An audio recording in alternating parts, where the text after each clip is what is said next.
Hello, everybody. We are back for another Bread and Wine. And this time, again, we did it a couple weeks ago. We tried to record it. This time we are recording it. Hopefully this works out. If not, we'll eventually get the video recording down. But hey, what are you going to do? Anyway, this is a candid conversation between my lovely wife, Nicole. Cheers, baby. Cheers. And myself. And we talk about, talk about stuff that's going on in our lives. We're a married couple and trying to figure it out every day. So last week we discussed that Nicole will be taking charge of every topic going forward due to popular demand in this household. Not popular demand in general, but popular demand in this household. So that's because I bring the differences. You do. You bring the flair. Table. Andy just talks about... Angie likes the fluff and the unicorns and the... unicorns? Happiness. I do like happiness and unicorns. And I'm like, let's talk about this fight we had. Yeah. Bring up the dirty stuff. I like it. I like it. Dirty laundry. Dirty laundry. Air it out. Well, on that note, shall we air the dirty laundry? Let's do it. Okay. This is turning into like the airing of grievances. That's right. Festivus. Festivus. Yes, that's right. The Festivus we need a metal pole, right? For the rest of us. Okay, so this week I want to talk about something that a friend of mine who listened, well, I don't even know if he listened to any of your actual episodes, but what he did was I told him that you had a podcast and he was like, oh, let me look it up. And he looked it up on iTunes and he read through some of the titles. Yeah. And a couple weeks later when I saw him, he mentioned something. We were in a conversation and I don't remember what it was about. It doesn't really matter. He said a side note. He was like, but I'm not like your husband who only likes to cut down on expenses. Right. He's like, I continue to want to make more money. Yeah. And I'm like, well, I think my husband is all about doing both. Yeah. I mean, and he's like, well, I read some of the titles of his podcast and I kind of understand what he was, I got the gist of it. And I'm just not on board with that kind of, financial saving. And he's like, I'm always going to try to make more money. Yeah. And I'm like, okay, interesting. I'm like, I think I know what Andy would say to that, but I want to know your words. Okay. So here's the question. Sure. What's more important? Cutting down on expenses and saving, and cutting down on expenses basically, or continuing to make more money. And you can't say both. Yeah. I want to say both. I know you do. Because of course, that makes the most sense, Well, if I had to pick one or the other. Of course, anybody would say a little bit of both, but you have to lean one way or the other. Okay. And if it has to even be 51% to 49%, which one is more important? More important. I would say I'm on camp make more money because if you can increase your income while doing things that you like, you can get a lot more out of life, which is fun. And maybe the titles that he saw were not, conducive of all the stuff we have on the show. We talk about how people become millionaires and how you can create different side hustles for yourself and how you can negotiate at your office for more money. And that's a big part of our success. I don't think we penny pinched our way to paying off our mortgage or any of the cool things that we did. I think it was a lot of increasing our income and growing our income. Mine decreased to 0 for about 5 years, but you increased by 4 times since we got married. Yeah, big time. I mean, we got married and I was making like $60,000 and I think I got close to $200,000 at one point, So increase your income because that could do a lot more than, saving money on groceries or clipping coupons or, downloading an app that gives you rewards. Okay. So it's interesting that you say that though, because a lot of what we've done has been cutting expenses. Yeah. Like, for example, I think you are we both are in the camp of pay off your mortgage. Sure. Even if, we had like a very low interest rate. We had like a 3% interest rate. So somebody who is all about making more money as opposed to saving money would probably be in the camp of Don't pay off your mortgage. Take that extra money, invest it, and you could make a lot more than 3% in the stock market. However, you chose to do the cutting expenses. So how do you reconcile that decision if you're saying that you're more about making more money? Well, the difference maybe between me and your friend is that I really did not like what I did. And by cutting our expenses, it gave us both an opportunity to pursue things that we were interested in. In the beginning, when we cut our expenses to pay off our debt, we were able to allow you to go to part-time and then eventually a stay-at-home mom. And then we continued to do that 50-50 path and paid off our mortgage, which eventually led for me to pursue work that I love. So by cutting expenses, or by, I guess, I'm not even going to say cutting expenses. It's just living on less than you make, honestly. Right. It really is. Well, no, but cutting expenses, right? Like we're not tied to a mortgage payment each month. Yep. We're not tied to car payments each month. Eliminating obligations. Yes. Yeah. So, and I like that because I feel like it just, you and I are not gamblers. Like we cannot handle that unknown, like the amount of stress that we would feel about the potential of losing our jobs. I think would outweigh the benefit of, how do I say this? Okay. So when COVID happened, for example, and obviously I was like, well, I could lose my job at any second because, who knows? I might not be needed, or, marketing might go under, or whatever. And you worked in the events industry. Had you still worked at George P. Johnson, you would have been terrified. You probably would have gotten laid off. Yeah, me focusing on only growing my income at my job would have done me nothing. Because the industry went away. The person who took over my job after I left lost her job shortly after. So, and the amount of stress, even if you didn't get laid off, and even though I didn't get laid off during that time, the amount of stress that we feel, I think, takes years away from our lives. Honestly, it does. Absolutely. It does. It weighs on us heavily. Some people are okay with that. It doesn't impact them as much health-wise or stress-wise. Like some people can just handle more of the unknown. But you and I hate gambling. And I think that tells a lot. I think I've always been nervous about when I started to make six figures. I immediately got nervous about it. I'm like, well, this can't last. Yeah. And maybe that's a problem for me. Maybe that's something that I need to check in on. Well, we just have a higher level of anxiety than somebody who loves gambling and taking chances. Sure. And so the fact that we decided to pay off our mortgage and not have car payments, I think was, it made us feel better on the day-to-day, and it made us feel less stressed, and just made us happier on the day-to-day level than it would have if we had put that money into the stock market and made 20%. Even if we made 20% at the end of the day, at the end of this roller coaster ride, we would have had the stress of the roller coaster ride. Yes. And so the fact that we just had this nice trolley ride was worth the fact that we only essentially had, made 3% on that money, or what, I don't know how the math works out. But we eliminated the 3% that we eliminated 3%. We could have made 7% more. Sure. But at what cost? At the cost of the stress of that amount of, of those years. And it would have taken years off of our lives, I think. And it's not like we weren't investing during that time period either. We were maxing out my 401k. True. We were maxing out our Roth IRAs. You never started the timer. That's okay. What time is it? This is the timer. This is the timer. Okay, sorry. We maxed out our Roth IRA. We maxed out our 401ks, our Roth IRAs. We started investing in HSAs. We have $500,000 in investments right now. So I think we did both. I think we earned a lot of money. I think we invested a lot of money, and we paid off obligations that made us nervous. Right. And honestly, the mortgage thing is not for everybody. I'll say that. And there's no you should pay off your mortgage or you're dumb. It's like, no, do whatever feels right to you. If paying off your mortgage sounds like, man, that's a waste of money, I'd rather be investing, do that.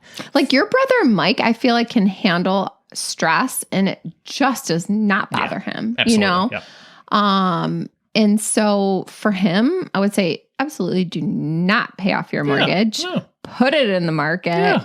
See what happens because you'll probably make more. And if it doesn't bother you during the roller coaster ride, if you like that thrill, that's the smarter way to go. I mean, I was really emotionally impacted by the first home that I bought. I bought it, I put too little down, and I immediately felt house poor. I felt like it was felt 50% of my income was going towards owning a home, mortgage, paying bills, the heating bill, things that were breaking all the time. I couldn't go out with my friends anymore. And all of a sudden this home was like owning me. So by the time you sold your CDs, that's my favorite. I needed to sell my CDs and DVDs to pay my heating bill because I was like running out of money. Yes, I was still going to the bar and things like that. So I don't want to make it sound like too woe is me, but that's when I started to rack up more debt with my home equity line of credit. I borrowed my student loans. I went to school with the student loans, but I also bought stuff that I wanted, like your engagement ring. I was trying to live a lifestyle that my home wasn't allowing me to do. So when we came around for the second opportunity to buy a home, I'm like, I never want that home to own me again. I want to dominate that thing. Because sometimes home ownership can feel like handcuffs, you know? Like if you're stuck in a huge mortgage that's like, well, I would want to do that thing, but this mortgage, I never wanted to feel like that. And I did feel like that. Isn't it? Isn't that the term house poor? Or just like, being stuck because you can't afford the other things you want to do. And now I feel like we're in a situation. We probably could have afforded $1 million home. Yep. But you wouldn't have been able to quit your job and try this entrepreneurship. Absolutely. Absolutely. So yeah, I mean, I hear you.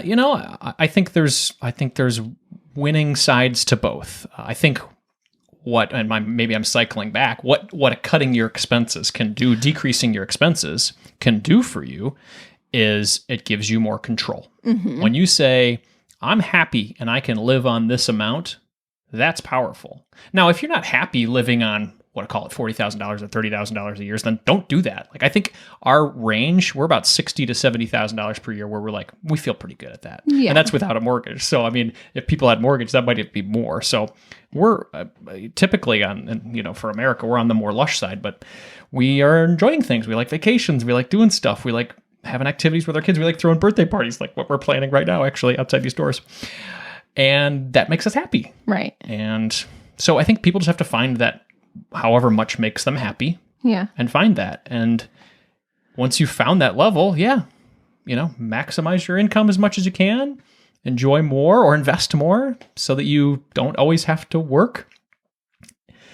And whether a job you like or that job goes away, it's good to protect yourself. Yeah.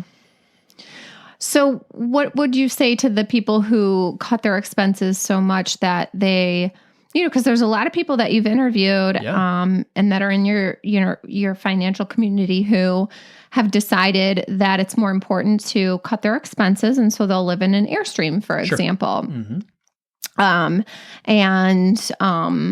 mean, I don't know. Most of them seem to not have kids. I'm not sure whether they don't want to have kids, therefore that lifestyle works for them, or if they're deciding that I don't want the expense of having kids, all that that comes along with that. But what would you say to the people who have cut their expenses so much that they have early retirement, but they're living, I don't know. I mean, they're not as happy with the early retirement. The brown banana thing, they have to buy the brown bananas.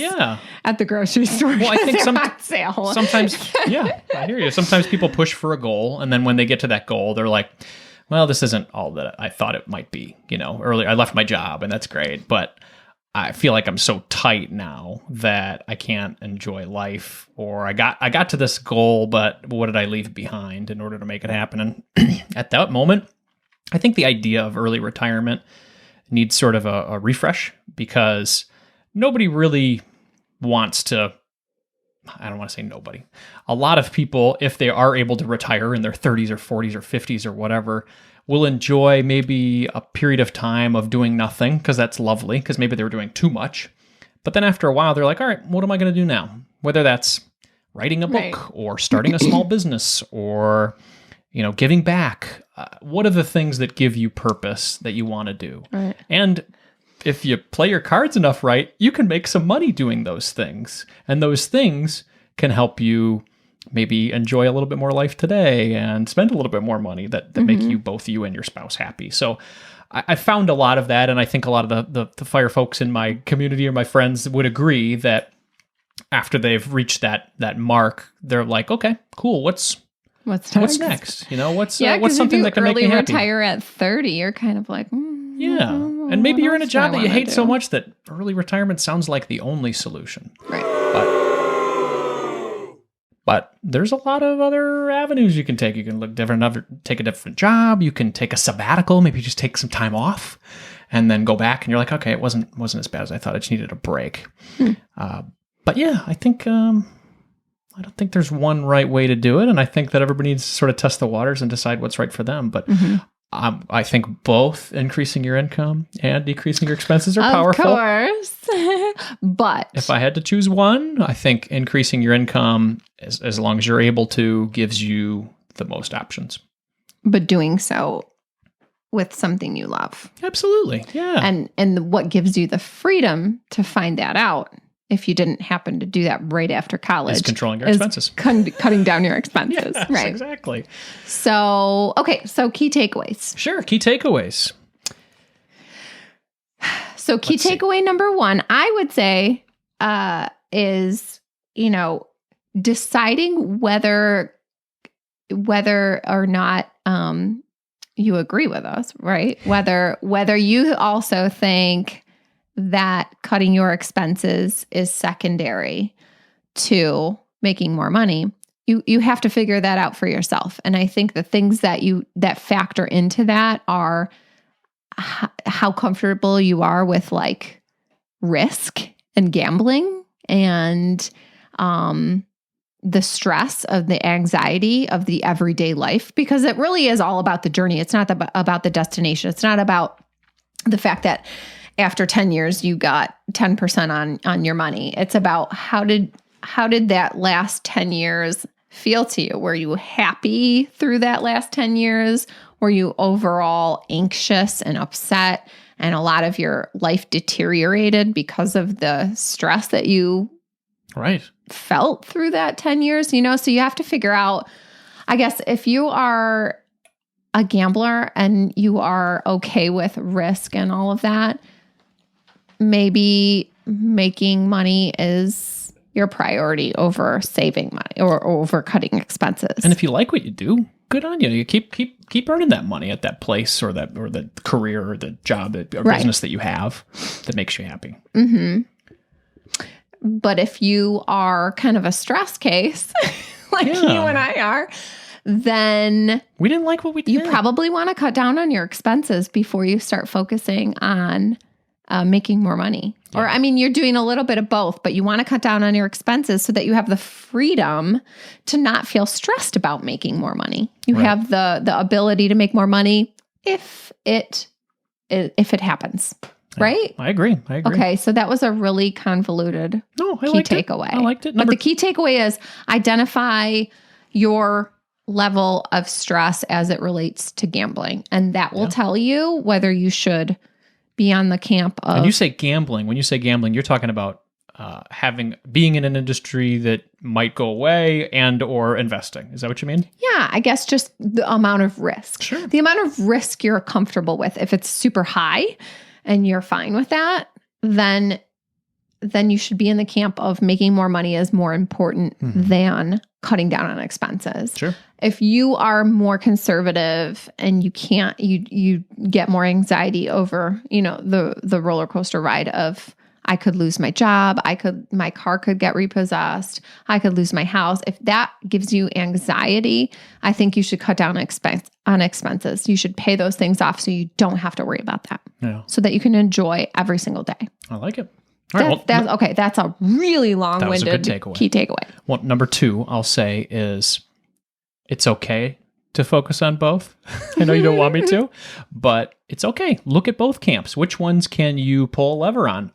Is it easier for you to make more income if you put a little more time in? Maybe you don't have kids right now and you're like, hey, I'll put in some extra hours and I can make a bunch more money. Or are you in that position where it's like, I don't have that much time to make more money, but it's sure easy for me to like figure out how I can shop at a different grocery store for a little bit because I need to make ends meet. Yeah. What's your stage in life? Can you pull one of those levers easier than the other? And if you're not able to focus the time and energy to make more money, that's okay, because saving money, it's the same thing. You're just not spending it, And obviously, I always like to talk about ways to save money that it doesn't hurt so much. Like, if you're not using a subscription service that you haven't used in a while, cancel that. That doesn't hurt, Yeah. Or finding a different way to haggle down your Comcast bill or your Verizon bill. Like my mom just sent me a text today because I helped her to decrease her Verizon bill from $300 to $150. Same service. She was just on a legacy plan. Like that's a great way to save money. So it was like a half an hour phone call with Verizon saying, hey, my parents have been on this plan for 10 years. Like, is there anything else that could save them some money? Oh yeah, they could be on this plan. And it saved them $150 a month. Well, yeah, thanks. So that's what I mean by saving money. Reach out to you to tell you how you can save money. But I never want a brown banana our life. I want to be able to find the ways that are that we can save money that don't take away our joy. Yeah, that's my goal. Yeah. So that's number 2. Yellow bananas, but I just want them for 30 cents instead of 99 cents. Exactly. Say banana. All right, you got takeaway 3? Oh, shoot. Key takeaway 3. I got one. Please do. Okay. Well, takeaway 3 is that I think there's a best of both worlds. You can find work that you love doing. Like I feel like I've transitioned into a career or a business right now that maybe I'm not making a ton of money right now, but the opportunity for growth is gigantic. That's what I was going to say. It's gigantic. Oh, that was your 3rd? Okay. Never mind. Nicole just said that. I didn't say that. That was her. But I mean, that's the whole point. I'm in year 1 of doing this full time, right? And yeah, year 1 maybe wasn't so impressive. I'm going to give a little bit of shout out to coronavirus for that, but maybe that's an excuse. Anyway, year 2, 3, 4, and 5, look out world, because here I come. Right. Okay. I feel satisfied. You feel satisfied? Mm-hmm. Well, cheers. We're not done, but I feel like we've been talking for 30 minutes, so. I think we're over 20 now. And based on that, everybody, thank you so much. My glass I think we got now empty. I apologize. I interrupted you. I told the guys that I wouldn't interrupt you. No, I did. I interrupted you. Andy, my glass is now empty. I love it. I love it. Nicole, if people want to get back to us and just tell us how we're doing, a good place to do that is on marriagekidsandmoney.com/voicemail, or as I post this to YouTube, please post in the comments. Let us know how we're doing. If you like this format, am I showing my like socks too much or anything like that? Let us know, or leave us a comment on social media at Andy Hill MKM. And it's great fodder for the show, so we know how things are going.